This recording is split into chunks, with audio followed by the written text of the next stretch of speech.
નમસ્કાર, આપ જોઈ રહ્યા છો આઝાદ મીડિયા લાઈવ। ધંધુકા એપીએમસીની ચૂંટણીમાં મતદાન માટે મતદારોની લાઈન લાગી।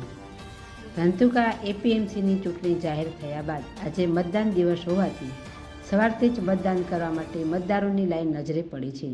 ખેડૂત વિભાગની 10 અને સહકાર વિભાગની 1 બેઠકની ચૂંટણી માટે આજે મતદાન હોવાથી ધંધુકા તાલુકાભરની સેવા સહકારી મંડળીના વ્યવસ્થાપક કમિટીના સભ્યો સવારથી જ પોતાના ઉમેદવારને મત આપવા મત સંકુલ બહાર લાઇનમાં ઉભેલા નજરે પડી રહ્યા છે।